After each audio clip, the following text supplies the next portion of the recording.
ഒരു ഒറ്റപ്പെടുന്ന സാഹചര്യം ജീവിതത്തിൽ ഉണ്ടാകും. അപ്പോൾ ഒറ്റപ്പെടുന്ന സാഹചര്യം എന്ന് പറഞ്ഞാൽ ചിലപ്പോൾ ഒന്നും വർക്കൗട്ട് ചെയ്യത്തില്ല.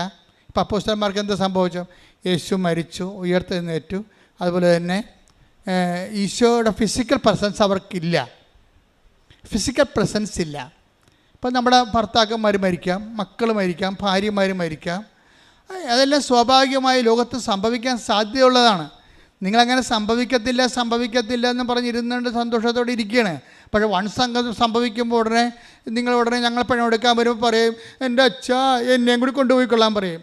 അവർ വരുവാ? അവരവരത്തില്ല, അവരങ്ങനെ പറയണതേ ഉള്ളൂ. അപ്പോൾ ഇതിനൊക്കെ ഒരു പ്രിപ്പറേഷൻ എപ്പോഴും നല്ലതാണ്. ദൈവത്തെ ഭർത്താവിനെ മുൻനിർത്തിയ, ഭാര്യയെ മുൻനിർത്തിയ, മക്കളെ മുൻനിർത്തിയല്ല ജീവിതത്തെ കണക്ക് കൂട്ടേണ്ടത്. ദൈവത്തെ മാത്രം മുൻനിർത്തി കണക്കാക്കൂട്ടണം.